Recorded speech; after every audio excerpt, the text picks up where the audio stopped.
बाती यी बाती ल कति फन्का पो बेरिन्छ त्यसरी 7 फन्का 5 फन्का 7 फन्का अनि यसरी बाती काटिँदो रहेछ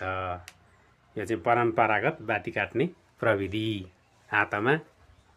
बेरेर अहिले त मिसिनले काटेको बाती नि पाउँछ नि हो थाहा छैन ल यसरी बाती काटिँदो रहेछ कलर चाहिँ के का लागि लगाएको यो कलर फेद टुप्पो चिन्न अनि फेद टुप्पो चिनेपछि के फेदबाट बालिन्छ कि टुप्पाबाट बालिन्छ त बाती रातो भनेको टुप्पाबाट बालिन्छ